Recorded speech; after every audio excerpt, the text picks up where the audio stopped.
Assalamualaikum warahmatullahi wabarakatuh.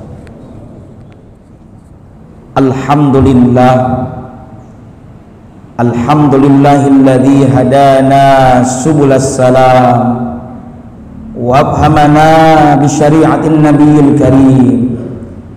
Asyhadu an la ilaha illallah wahdahu la syarikalah dzul jalali wal ikram. Wa asyhadu anna sayyidana wa nabiyyana Muhammadan abduhu wa rasuluh. Allahumma salli wa sallim wa barik ala sayyidina Muhammad wa ala alihi wa ashabihi wa tabi'ina bi ihsanin ila yaumiddin, amma ba'du. Fa ya ibadallah, usikum wa iyaya bitaqwallah, faqad fazal muttaqun. Wa alamu anna Allah ta'ala yaqulu fil Qur'anil Karim wa huwa asdaqul qailin. A'udzu billahi samii'il 'aliim minasy syaithaanir rajiim. Bismillahirrahmanirrahim. Ya ayyuhalladzina amanu taqullaha wa qulu qawlan sadida yuslih lakum a'malakum wa yaghfir lakum dzunubakum wa may yuti'illaha wa rasulahu faqad faza fawzan 'azima. Shadaqallahul 'azim. Ma'asyiral muslimin wa zumratal mu'minin rahimakumullah.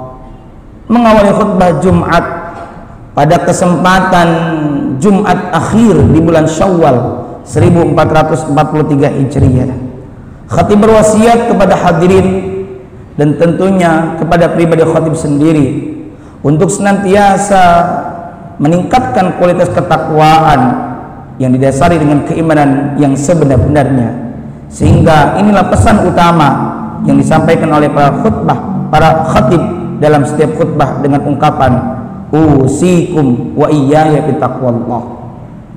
Ma'asyiral muslimin wa zumratal mu'minin rahimakumullah. Sebagai hamba yang senantiasa berusaha taat kepada Allah dan tentu meningkatkan ketakwaan kita kepada Allah Subhanahu wa taala adalah bahwa kita senantiasa beribadah kepada Allah Subhanahu wa taala, sebab kita diciptakan oleh Allah taala tiada lain dan tiada bukan adalah untuk menghamba kepada Allah taala, sebagaimana Allah firmankan dalam surah Az-Zariyat ayat 56, wa ma khalaqatul jinna wal insa illa liya'budun.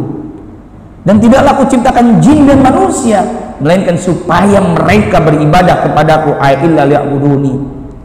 Namun saudara sekalian rahimakumullah, tentu kita tidak sekedar ibadah saja baik, kita secara vertikal bagus kepada Allah Subhanahu wa taala, tapi amat disayangkan manakala kita memiliki kekurangan dalam berinteraksi kepada sesama manusia. Jangan sampai kelak kita di yaumil akhir termasuk orang-orang yang bangkrut.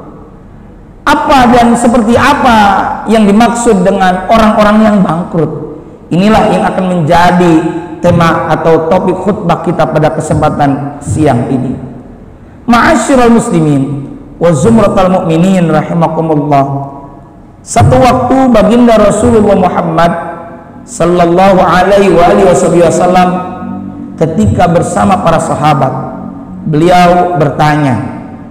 Tentu bertanya di sini bukan karena Nabi tidak tahu, tapi ibarat dalam pembelajaran sebagai pretest, tes awal untuk mengetahui apakah sahabat-sahabat Nabi ini mengetahui apa yang hendak disampaikan oleh Nabi.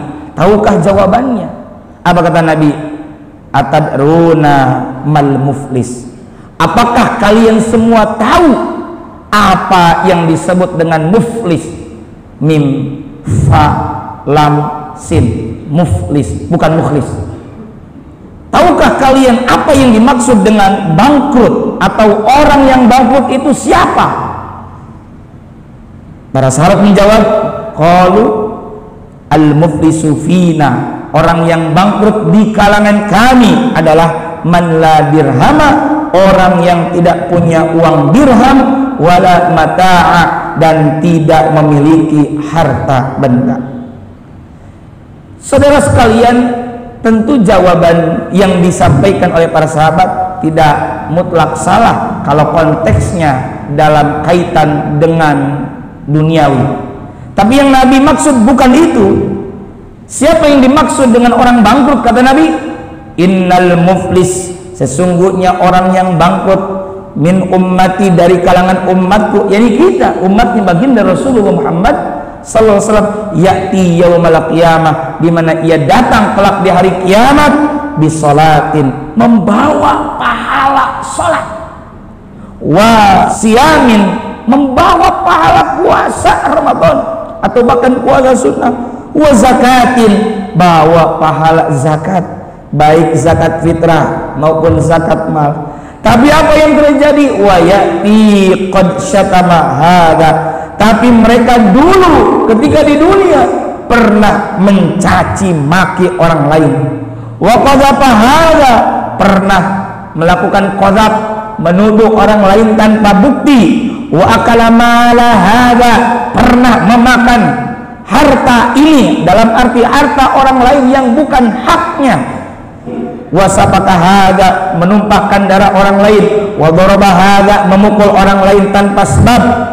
Fayu'tiya hadza min hasanatihi, ketika itu di mana dia di yaumil akhir mendapatkan pahala salat, pahala puasa dan lain-lainnya, tapi di sisi lain dia pernah menjolimi orang lain dengan berbagai hal yang telah tadi disebutkan.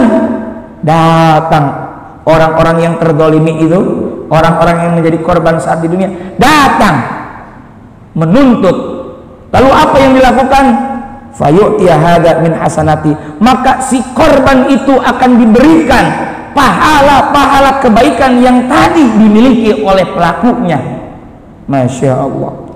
Fa in faniyat hasanatu, maka jika pahala-pahalanya sudah diberikan kepada si korban, ternyata masih banyak korban-korbannya yang pernah dijolimi saat di dunia, maka jika habis pahalanya, qabla ayyaqda ma alaihi, sebelum tertunaikan semua kezaliman tadi itu, maka ukhidat min khotoyahum, akan diambil kesalahan atau dosa-dosa si korban, dipindahkan kepada pelaku yang tadi padahal punya pahala sholat, pahala puasa dan lain-lainnya. Fatulihat alaihi tsumma tuliha finnar, kemudian sudah itu mereka akan dilemparkan ke dalam api neraka. Inilah yang disebut dengan orang yang bangkrut. Lalu apa konteksnya kita hari ini? Sebulan yang lalu kita Ramadan berpuasa, usai Ramadan saat Idul Fitri kita bermaaf-maafan, bahkan di momentum Syawal kita masih menemukan halal bihalal, saling menghalalkan satu sama lain. Maka ayo kita jaga spirit, semangat Ramadan, semangat Idul Fitri, semangat bermaaf-maafan, semangat saling menghalalkan selama 11 bulan ke depan sampai kembali bertemu dengan Ramadan dan Idul Fitri. Jangan sampai kita menyepelekan kezaliman kita kepada orang lain. Ya. Karena apa?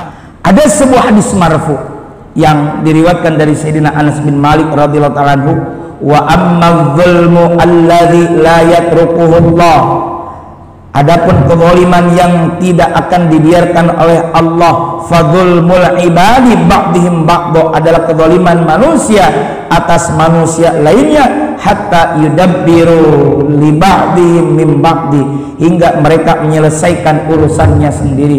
Artinya kalau kita punya kaitan sangkut paut dengan sesama manusia, selesaikan. Di dalam kitab Riyadhus Shalihin syarat taubat itu ada 4. 1. Berhenti dari perbuatan dosa. 2. Menyesali bahwa kita pernah melakukan dosa tersebut. 3. Al-azmu, bertekad tidak akan mengulanginya, kalau perlu menambalnya dengan perbuatan baik.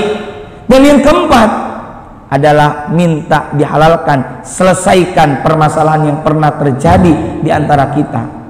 Kalaulah kaitannya dengan Allah, cukup 3 syaratnya. Tapi kalau kaitan dengan sama manusia, lengkap dengan 4. Tidak bisa kalau kita pernah menjolimi orang lain, kita minta ampun, minta maaf kepada Allah, tidak bisa. Harus diselesaikan satu sama lain di antara kita. Ma'asyiral muslimin wa zumratal mu'minin rahimakumullah. Ada sebuah ungkapan yang menarik bahwa wa'lam, dan ketahuilah, anna min asyaddil asya'i wa asyaqiha fi mauqibil qiyamah zulmul ibadi fa innahu zulmu alladzi la yatrukullah. Ketahuilah bahwa di antara perkara-perkara yang berat dan sangat diperhitungkan pada hari kiamat nanti adalah perbuatan zalim terhadap sesama manusia, sebab hal ini merupakan kezaliman yang tidak akan dibiarkan oleh Allah Subhanahu wa taala. Terakhir, hadirin rahimakumullah, kita maklum bahwa dakwatul mazlum mustajabah. Doa orang yang terzalimi diijabah. Tapi jangan sekali-kali kita mendoakan orang yang menjolimi kita dengan doa yang lebih jolim. Contoh, kita keluar dari masjid, sandal kita hilang, nilainya misal 50.000 rupiah. Ya, bahwa ada yang mencuri itu salah, betul. Tapi kalau kita mau mengucapkan, jangan mengucapkan dasar sholat tetap sholat, tapi maling tetap maling. Keliru ucapan tersebut. Kenapa? Berarti menyalahkan sholatnya. Semestinya kita berkata, ada maling kebetulan ikut sholat, kita doakan sebenarnya agar ia mendapatkan hidayah. Jangan sampai kita mendoakan dengan yang lebih jolim. Kalaulah tadi nilai sandalnya 50.000, lalu kita mendoakan dengan doa yang tidak baik, semoga yang mengambil sandal saya sakit 7 turunan. Bayangkan sekali berobat minimal 50.000, 7 turunan, 7 orang berarti 350.000, itu sudah lebih dari jolim. Maka dari itu doakan yang baik supaya kita pun mendapatkan kebaikan tersebut. Sebab Nabi bersabda, "Ma min abdin muslimin", tidaklah seorang hamba yang muslim, yad'u li akhihi bi dhahril ghaib, di mana ia mendoakan saudaranya tanpa kelihatan, illa qalal malak, melainkan malaikat akan berkata, walaka bimithlin, dan untukmu pula bagian yang sama. Kalaulah doa itu baik, insya Allah itu malaikat akan mendoakan kebaikan untuk kita semua. Semoga di momentum Syawal ini, meskipun 1 bulan kita lepas dari Ramadan, suasana bermaaf-maafan, suasana menjaga kebaikan satu sama lain itu tetap terjaga, supaya kita tidak melakukan kejoliman dan supaya kita tidak termasuk orang-orang yang bangkrut. Amin, Allahumma amin. Barakallahu li wa lakum bil Qur'anil azim wa nafa'ani wa iyyakum bima fihi minal ayati wa dzikril hakim. Aqulu qouli hadza wa astaghfirullahal azim li wa lakum wa lisairil muslimina min kulli dhanbin fastaghfiruhu innahu huwal ghafurur rahim. Alhamdulillah, alhamdulillahilladzi arsala rasulahu bil huda wa dinil haqq liyudhhirahu 'alad dini kullihi wa kafa billahi shahida. Asyhadu an la ilaha illallah wa la syarika lah, wa asyhadu anna sayyidana Muhammadan 'abduhu wa rasuluh la nabiyya ba'dah. Allahumma shalli wa sallim wa barik ala sayyidina Muhammad wa ala alihi wa sahbihi ajma'in. Amma ba'du, faya ayyuhal hadiruna rahimakumullah, ittaqullaha fima amar wantahu amma naha, wa'lamu anna Allah amarakum bi amrin madafi bi nafsi wa tana bi malaikatihi min kursi, wa qala ta'ala inna Allah wa malaikatahu yusalluna 'alan nabi ya ayyuhalladzina amanu sallu 'alaihi wa sallimu taslima. Allahumma shalli 'ala sayyidina Muhammadin bil awwalin wal akhirin wa sallim radhiyallahu tabaraka wa ta'ala an sadatina sabi sayyidina rasulil ajmin amin ya rabbal alamin. Allahumma ighfir lil mu'minina wal mu'minat wal muslimina wal muslimat al-ahya'i minhum wal amwat innaka sami'un qaribun mujibud da'awat wa ya qadiyal hajat. Allahumma aslih ahwalal muslimina fi Palestin, Allahumma aslih ahwalal muslimina fi buldatin hadha Indonesia, Allahumma a'izzal Islam wal muslimin wa dhillal syirka wal musyrikin wansur ibadatal muwahhidin wansur man nasaraddin wakhdhul man khadalal muslimin wa dammir a'dad-din wa li kalimatika ila yaumiddin. Allahumma adfa'na al-bala wal ghala wal waba wal fitan wal humum wal syada'id wa syarra wal hasidin wa syarra jiran wal kuffari wa mubtadi'in wal zalimin. Rabbana atina fid dunya hasanah fil akhirati hasanah wa qina adzabannar. Ibadallah, innallaha ya'muru bil 'adli wal ihsan wa ita'i dzil qurba wa yanha 'anil fahsya'i wal munkari wal baghi ya'idzukum la'allakum tadhakkarun. Fadhkurullaha alladzi yadhkurukum washkuruhu 'ala ni'amihi yazidkum wa la dzikrullahi akbar wallahu ya'lamu ma tasna'un. Aqimis shalah.